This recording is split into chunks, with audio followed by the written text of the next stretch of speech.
Continuamos en Paneo Semanal por Sol 106.5 FM, también por nuestros canales de YouTube, Sol 106.5, Paneo Semanal, y nuestras redes, Instagram, Facebook y Twitter, Paneo Semanal.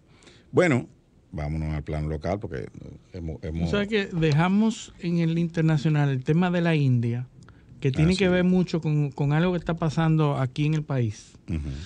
La India reporta 6.148 muertes por COVID, es decir, el récord mundial, superando al récord que una vez tuvo los Estados Unidos de muertes en un día. La India tiene 6.148 muertes. Eso es increíble lo que está pasando en la India. Y habíamos señalado cuando hablamos de la India en algún momento el problema que tenía con los insumos para producir las vacunas. Sí. Ya la India ha superado ese problema de insumos, ya ha logrado que los Estados Unidos le despachen insumos. Estados Unidos ya tiene excedente de vacunas. Pues tiene excedente, le va muy 40%. bien, pues entonces ya liberó las restricciones que tenían los Estados Unidos para enviar los insumos necesarios para producir las vacunas, que en la India es un productor de vacunas importante en el mundo, pero no tenían los insumos básicos, las botellitas, los sueros, todo lo que se necesita para producir la vacuna. La India está procesando hoy 9.750 millones de dosis de AstraZeneca y espera 550 millones de dosis de BioNTech. Es decir, está produciendo vacunas, pero ellos necesitan 2.160 millones de dosis. Mucha gente. Mucha gente. Bueno. En la población son 1.366 millones en la India. Eso te iba a decir. Eso es increíble, la cantidad de muertes. Pero ¿por qué nos acordamos ahora que estamos hablando del plano local? Porque aquí hay un tema que hemos advertido con personas educadas, profesionales, en los medios, que tienen acceso a un micrófono, y he oído opiniones, conceptos emitidos que van muy en contra de la línea que debemos tener en este país sobre la vacunación, sobre qué hacer con respecto al COVID. Señores, para salir de crisis como esta, no podemos basarnos en lo que una persona piensa, ni siquiera un doctor. Tiene que hacerse basado en protocolos que sean consensuados. Cuando llegan grandes retos, cuando llegan eventos importantes, la humanidad debe acatar las normas y los protocolos que el consenso ha determinado que funcionan. Es decir, ahora lo que nos puede hacer salir de esta crisis y sobrepasar desde el punto de vista económico, médico, es actuar como grupo cohesionado, actuar como ciudadanos cohesionados. Es decir, que se determinen cuáles son las directrices y que todo el mundo la acate de manera disciplinada y de manera confiada en lo que las autoridades en esa materia decidan. Porque estamos en un momento en donde no sabemos realmente las interioridades y los porqués científicos ni los detalles. Nadie lo puede saber en el mundo entero. Y lo que se va sabiendo, se va adoptando medidas. O sea, va yendo ayudando a adoptar las medidas correctas. Si en el momento lo que se requiere es que sigamos protocolos, debemos seguir los protocolos que se han consensuado, el protocolo de las mascarillas, el protocolo del distanciamiento social, el protocolo de la vacunación. Es decir, con esos tres que están bastante consensuados, el mundo entero ha dicho que eso es necesario y suficiente para que de manera programática, poco a poco vayamos saliendo de este problema sanitario del mundo, de esta pandemia. Entonces, vamos a poner en pausa un poco las ideas y las teorías. La teoría de conspiración. De conspiración y pensando, porque la gente se pone a elucubrar mucho. La mente, el cerebro es muy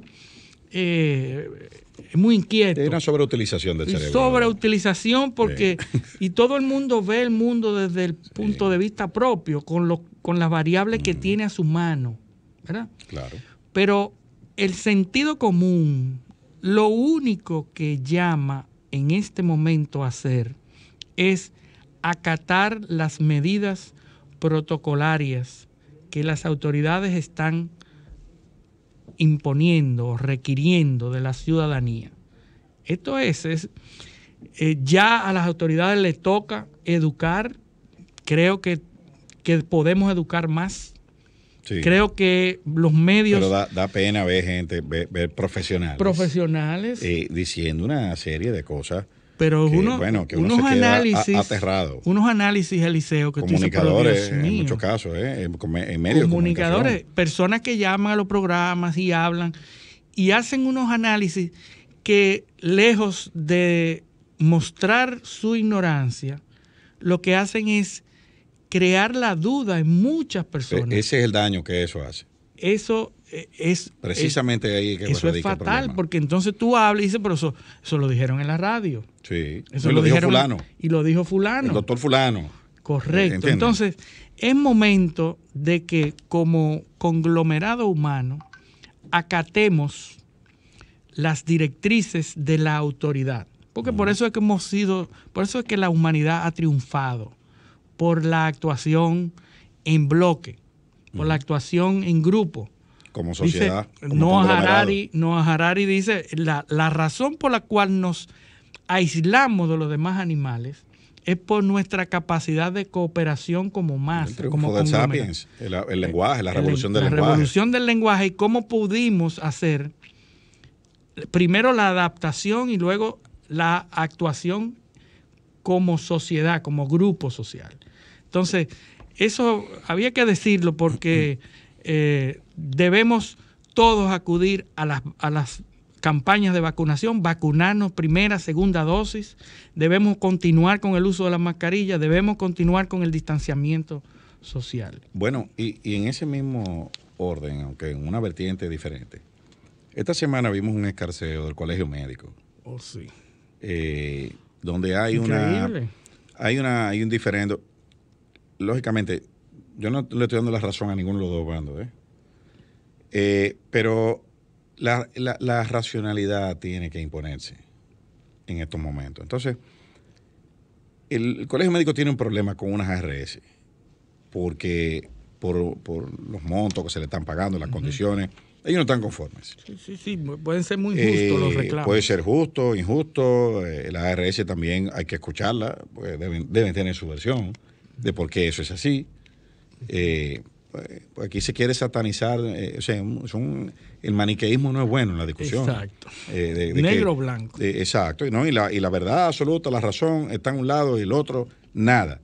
Quizás los dos tienen razón y se puede encontrar un punto medio. Correcto. El caso es que hay un método de protesta un tanto radical que es la parálisis de los servicios médicos en estos momentos, donde más se necesitan. Increíble. Entonces hubo una demanda, una acción más bien, así, porque es el término, una acción de amparo de un grupo de pacientes denominados, déjame ver, porque no, es una entidad que yo realmente no conocía, no sé de dónde sale esto.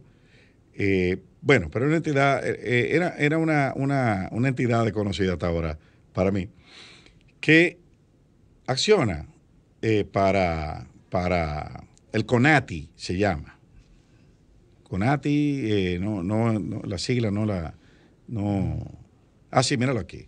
Federación de Trabajadores en la Industria, CONATI. No sé qué significa eso. Hay una acción de amparo que se está conociendo en un tribunal de la República Dominicana, que es la cuarta sala de la Cámara Civil y Comercial. La Confederación Nacional de Trabajadores de la Industria. De la industria, exactamente, CONATI. Bueno, en la cuarta sala de la civil del juez de primera instancia del Distrito Nacional se está conociendo una acción de amparo de esta entidad contra el Colegio Médico por la vulneración a los derechos, al derecho fundamental a la salud mediante ese paro.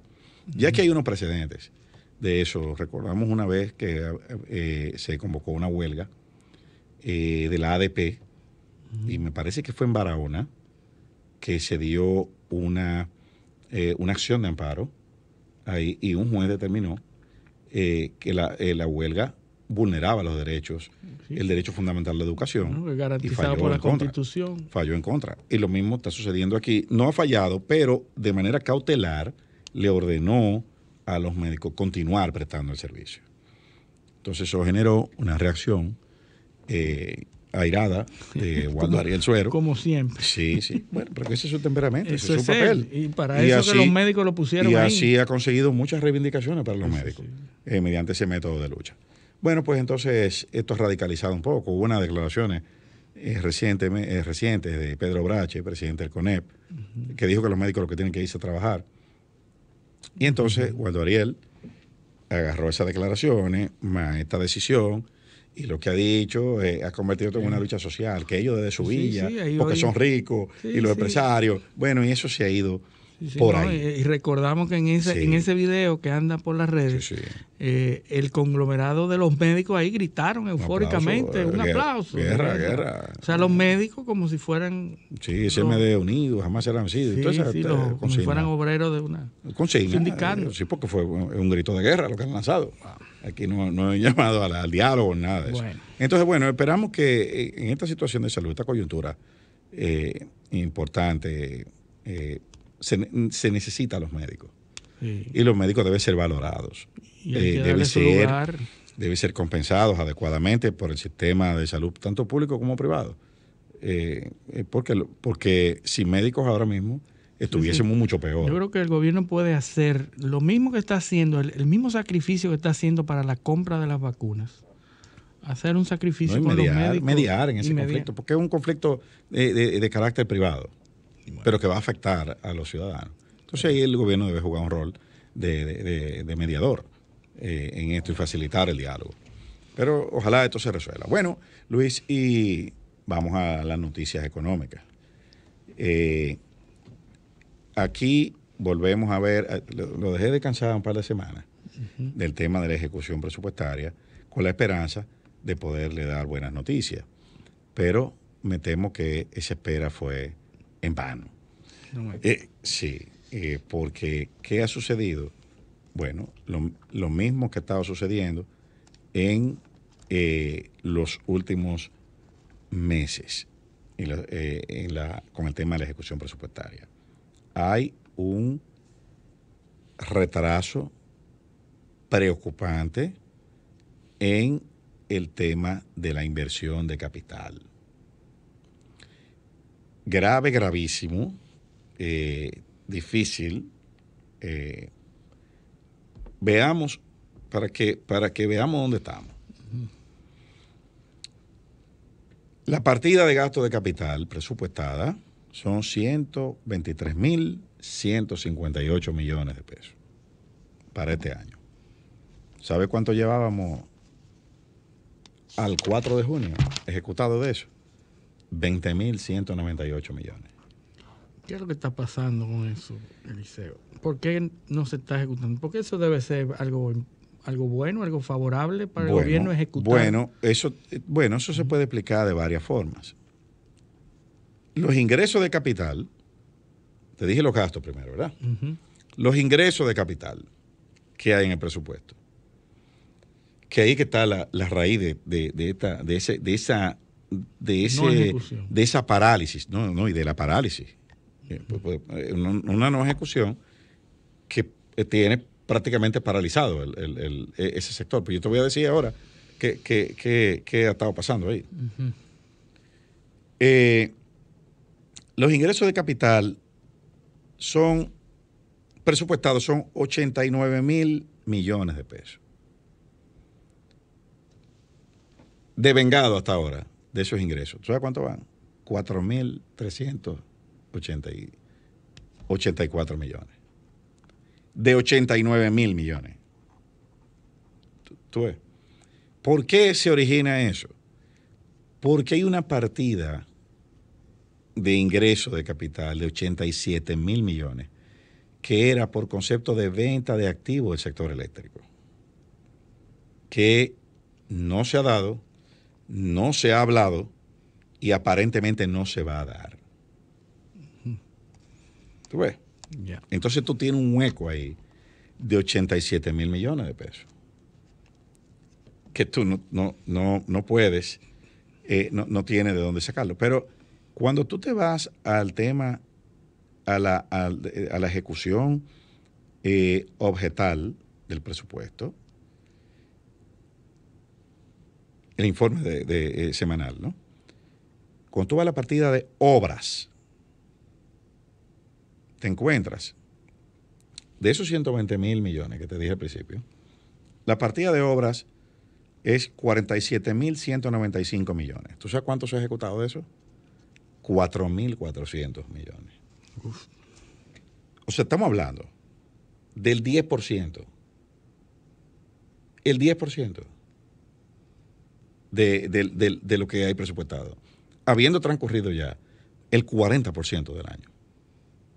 Bueno, pero si no tienen de dónde sacarlo, Eliseo, hay muy pocas alternativas. Obras se subdivide en dos vertientes, en dos partidas.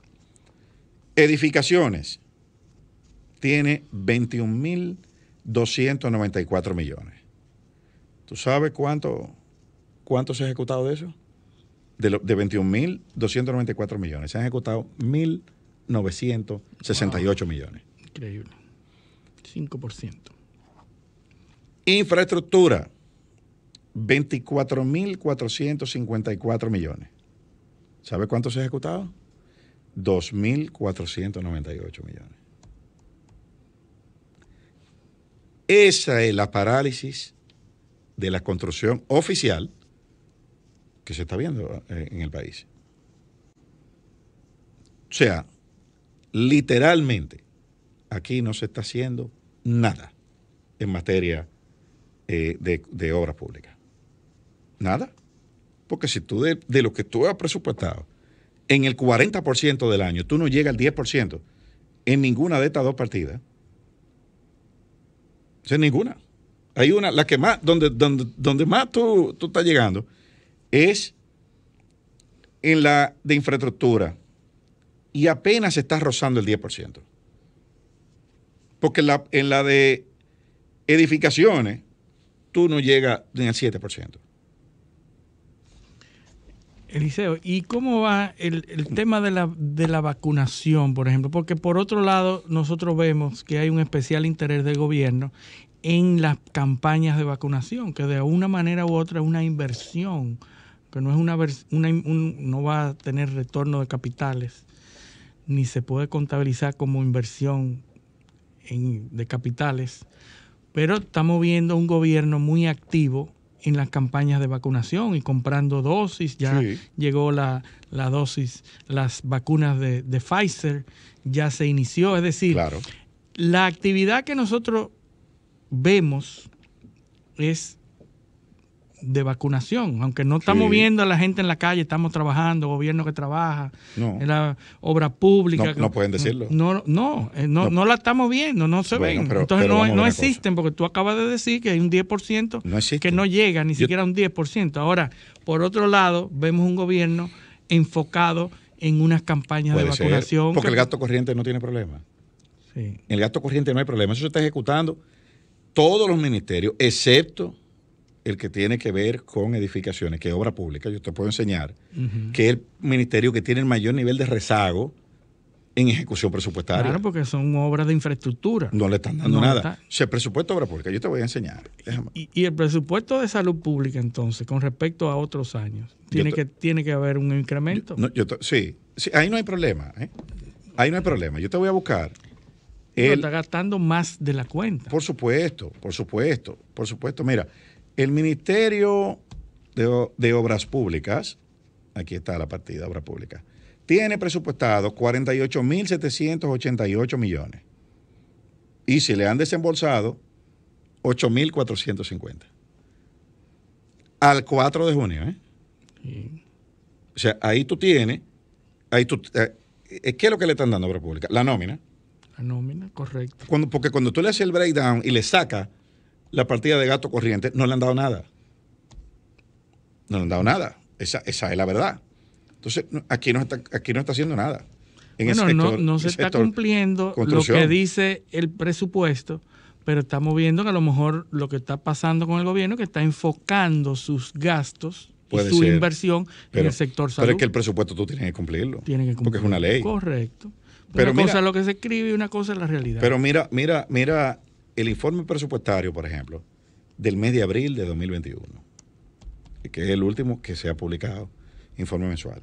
Tú sabes que tiene un resultado financiero positivo de 18.000 millones. O sea que todos, incluso lo dijo el director de aduana, el director de la DGI anunció recaudaciones récord, tiene un superávit, según los datos que ellos aportan, de 18.000 millones. Un superávit. Entonces, ¿cómo si tú estás recaudando todo lo que tú has dicho que vas a recaudar, más 18.000 millones? Exceden, tus recaudaciones exceden en 18.000 millones. ¿Cómo es que si tú estás recaudando esas cantidades de dinero, tú no estás haciendo nada? Bueno, a la velocidad, ¿tú sabes cuánto va ejecutado el financiamiento? Porque también esa es otra.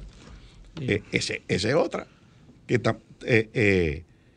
Estamos, déjame ver, que se me fue en la partida de financiamiento. Llevamos, te voy a decir ahora cuánto llevamos. Vamos a ver, fuentes financieras, presupuestado 291.528 millones, fue el presupuesto total. Ya llevamos de eso, ahí vamos bien, sí. Porque estamos en el sexto mes del año, llevamos de eso 157.813 millones ejecutados. Que si tú lo traduces a dólares, son unos 3.500 millones de dólares. O sea, nosotros hemos financiado con 3.500 millones de dólares. Estamos teniendo recaudación récord y no estamos invirtiendo nada. ¿En qué no estamos comiendo eso? Te voy a decir. Porque aquí hay un tema que fue lo que motivó una noticia esta semana del sector eléctrico, que es uno de los focos, donde cuando tú comparas el gasto corriente, abril 2021 versus abril 2020, ¿tú sabes de cuánto es la diferencia? El gasto corriente del mes de abril de 2021 es 11.000 millones de pesos más alto que el de 2020. Pero es obvio, estamos cerrados. ¿Por qué? Estamos cerrados en el 2020. ¿Y eso baja el gasto corriente del gobierno? Al contrario, eso lo incrementa, porque tú incrementas las transferencias al sector eléctrico. Recuerda que las sedes aquí no cobraban un centavo. Hubo una resolución donde tú suspendiste los cobros. Estaba Comer primero, quédate en casa. Todos los programas de ayuda social ya estaban funcionando. Y con todo y eso, ahora no funcionan y se gastan 11.000 millones de pesos más. ¿Dónde está ese dinero? ¿Dónde que está? Porque dijimos ya que no están. Yo estoy hablando de gasto corriente. Ya la partida de gasto de capital sabemos que no la están ejecutando. Pero vamos a. Yo estoy buscando aquí lo que motivó la noticia, este anuncio estrambótico de Andrea Astacio y Antonio Almonte, que desfalcaron el sector eléctrico. ¿Pero por qué es eso? Pues muy sencillo. En abril de este año, según este informe que publica la DIGEPRES, esto no es un documento que produjo nadie, ¿no? Es la DIGEPRES que dice El segundo componente mayor, con mayor gasto registrado, son las transferencias corrientes, que son el 34.3% del gasto corriente, ¿verdad? Destinada en gran parte al Servicio Nacional de Salud, 5.346 millones. Ahí está. Corporación Dominicana de Empresas Eléctricas Estatales, 3.270 millones. Eso es en marzo. Te voy a enseñar la de abril ahora, para que tú veas. En marzo, ¿verdad? ¿Cuánto fue que te dije? 5.000 millones, sector salud, 3.270, sector eléctrico. Mira, ¿verdad? Esa fue marzo. Agarra la de abril ahora. Que eso, por eso fue la rueda de prensa. Y hubo que decir que habían defalcado el sector eléctrico. Para tapar esto. Dice, voy a leer el mismo párrafo, pero de abril. El segundo componente con mayor gasto registrado son las transferencias corrientes. ¿Subieron de cuánto por ciento fue? Te dije, 21% fue. Bueno, 3.270. Bueno, déjame ver, está al lado aquí, ven, yo lo voy a buscar. Para no hablar lo que no es, pues no me gusta. 34.3% del gasto fueron, ¿verdad? En marzo. Ahora vamos para abril. En abril fueron el 34.4%. ¿Pero qué dice el informe de medio abril? Destinada en gran parte, número 1, receptor de transferencia, CDEE, que pasó de cuánto fue, yo te dije el mes pasado. 3.270 ¿Tú sabes cuánto le dieron en abril? 4.455 millones. 4.400. ¿Tú quieres ver la de febrero? 1.000 millones más. No, 1.000 y pico. ¿Tú quieres ver la de febrero? ¿Cuánto le dieron? Vamos a ver. En febrero, vamos a ver. ¿Dónde está? Que se me pierde esto. En febrero, 32.4% del gasto corriente son transferencias y la CDEE recibió 5.002 millones de pesos de transferencias. 5.000. El Servicio Nacional de Salud, 3.750 millones. Más que en marzo. Sí, pero la CDE 5.000 millones en febrero. 5.000. O sea, la CDE tiene de febrero, marzo y abril, tiene 2 de esos 3 meses siendo el principal receptor de transferencias. Más que Comeres Primero, más que el Servicio Nacional de Salud. Eso se ha convertido en un barril sin fondo. ¿Tú sabes de cuánto fue el total de las transferencias recibidas en el año 2020 con 3 meses sin cobrar una factura? Aquí. Y el país parado. ¿De cuánto fueron? ¿Cuánto? 27.000 millones. Unos 500 millones de dólares. A la velocidad que esto va, 5.000, 4.000, 3.000, llevan 12.000 millones de pesos en 3 meses. Porque enero no lo publicaron. En la transparencia, enero no estaba publicado. Y si a eso tú le sumas que la pérdida en la sede se ha incrementado, ese informe lo analizamos aquí, 7% de pérdida es mayor. La pérdida ahora son 38%, incluyendo EDES, que están perdiendo el 51% como de este. Sí. Lo que tú estás diciendo es que el gobierno está transfiriendo a las EDES, El sector eléctrico. el sector eléctrico, transfiriendo, no es que tienen especificado en el subsidiándolo. Subsidios. Sí. Subsidios, no es que lo tienen en el presupuesto, sino que las transferencias han sido elevadas durante este año para cubrir las pérdidas del sector. Pero claro, por ineficiencia en la gestión de la operación. Y tenemos cómo comparar la gestión anterior, a ver porque si el asunto sigue así y siempre ha sido así, entonces no es un problema de gestión. No. Ahora, ¿cómo esto es un problema de gestión. Yo te voy a poner como ejemplo el mes de abril del año 2020. Ya tú tienes el de abril del 2021 ahí, ¿verdad? Abril de 2020, para que tú veas el problema cuando no se sabe gestionar algo, Mira por dónde va esto. En abril de 2020, hasta la estructura de estos informes se cambiaron. Lo que estaba en un sitio, ahora está en otro. Sí, transferencia corriente. Oye, ¿cuánto era? 21.369 millones. La de abril de este año fueron 31.000 millones. Uh-huh.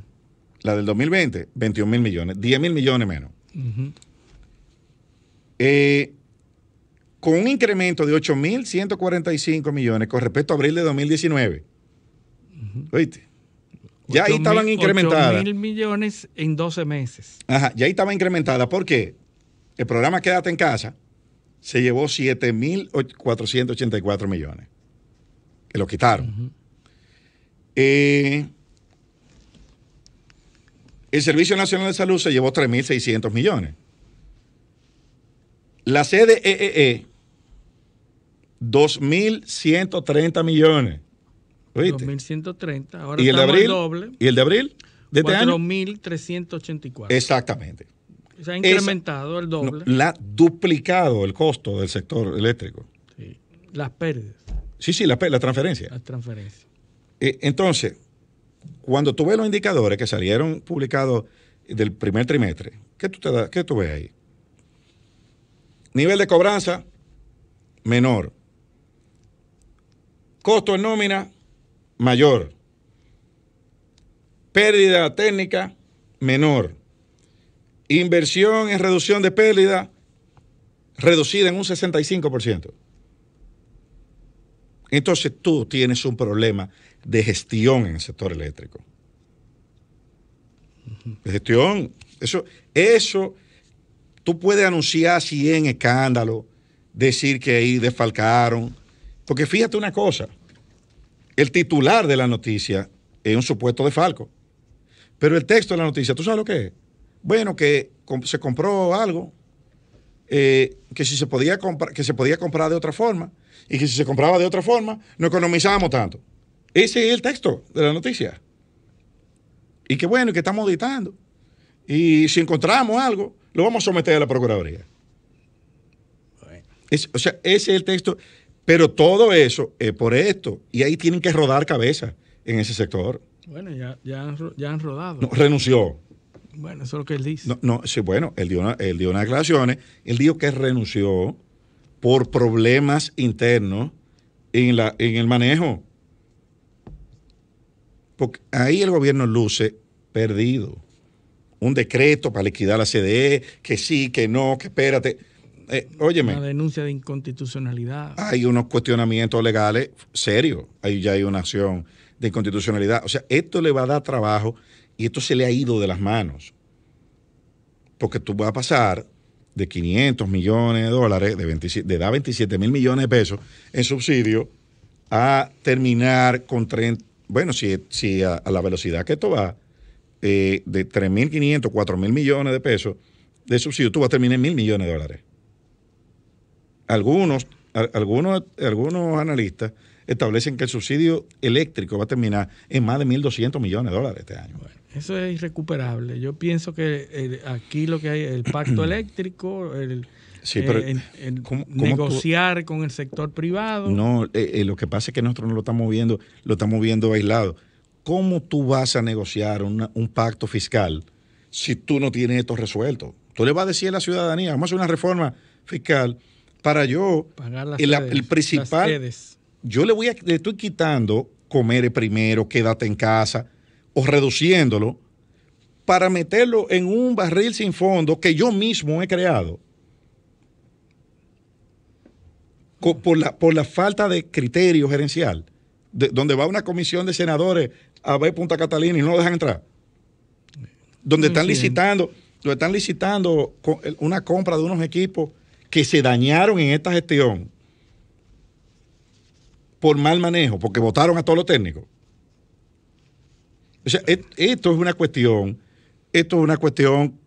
que va a haber que abordarla frontalmente y hacerme a culpa y tienen que volar cabeza ahí. Ahí tienen que rodar cabeza porque alguien no está haciendo esto bien. La situación del sector no se ha deteriorado. O sea, por lo menos no hay aquí causas no hay visibles. ni una variable para que esto se haya duplicado. ¿Cuál? No, que bueno, el petróleo que ha subido. Pero, el 13% de la generación en la República Dominicana es de hidrocarburos. Sí. Es el 13%. ¿Dónde está el impacto? No hay un gran impacto. Entonces, ¿por qué a mí me cuesta? O sea, alguien tiene que explicarle a este país. ¿Por qué al Estado Dominicano le está costando el doble? Porque hay una distribuidora que ahora mismo el 51% de lo que es, tiene un 51% de pérdida y todas tienen niveles de pérdida superiores a la que encontraron. Bueno, la suerte es que no tenemos problema de generación ya. El problema es la distribución. Sí, pero esto es sostenibilidad porque eso lo estamos pagando. La gente cree que eso no estamos pagando a nadie. Sí, ¿tú sabes quién lo está pagando? Al que le quitaron su tarjeta de comer el primero. Sí. Al que le quitaron el quédate en casa, que está sin trabajo. Ese lo está pagando porque de ahí es que están saliendo los fondos. Bueno, yo pienso que el presidente va a tomar cartas en el asunto. Ojalá. El gobierno le toma. Ojalá, tiene que hacerlo antes de que se le salga de las manos. Ya va al primer año de gestión. Yo creo que el presidente ha sido solidario y ha tomado siempre medidas. El presidente lo que ha sido es solitario. Porque hay sectores donde no lo han ayudado. Sí, al presidente. Al presidente solitario, solitario. Sí, estoy de acuerdo. Y lo que lo han dejado solo. Pero bueno, tenemos que... El tiempo se nos ha agotado. ¿Se agotó el tiempo? Volver. Bueno, dice Humberto que nos quedan 2 minutos. 2 minutos. Entonces, vuelvo y digo, Luis. Esta es una situación preocupante. Eso no es una cuestión de ir a hacer escándalo a los medios y ruedas de prensa para anunciar disparate. Pues es un disparate. Al lado de esto, eso es un disparate. ¿Por qué tú no vas a hablar de los logros de tu gestión? Porque tú en una rueda de prensa, mira, yo limpié tal cosa. ¿Tú te acuerdas cuando llegó en los primeros días de la administración, el administrador de Norte, que hizo convocó a los periodistas, miren la chatarra, el parque vehicular, miren cuánto se gastaba aquí? Ese fue el que dijo que ahí se gastaban 500,000 pesos en café. O sea, tú estás viendo el grado de vamos a decir, de desvinculación o de falta de dimensión del problema. Si tú tienes un problema de miles de millones de pesos y tú te destapas a decir que tú economizaste en la compra de café, ¿pero qué es eso? O sea, pues es un disparate. O sea, es que tú tienes que poner gente con criterio y que sepan las dimensiones de lo que están haciendo. Mira por dónde va eso ya, ¿eh? Te digo, de los 3 informes que ha publicado en la Dirección de Presupuesto, en 2, el principal receptor de transferencia es el sector eléctrico por encima del sector salud. Y bueno, y ya con esto nos vamos, que dejamos la pista caliente aquí, energizada con el sector del tema eléctrico. Así que agradecerles a nuestros oyentes y televidentes su sintonía por el día de hoy y esperar con el favor de Dios, contar con su presencia y su apoyo el próximo sábado en otra edición de Paneo Semanal. Hasta entonces. Un paneo con habilidad, encuentro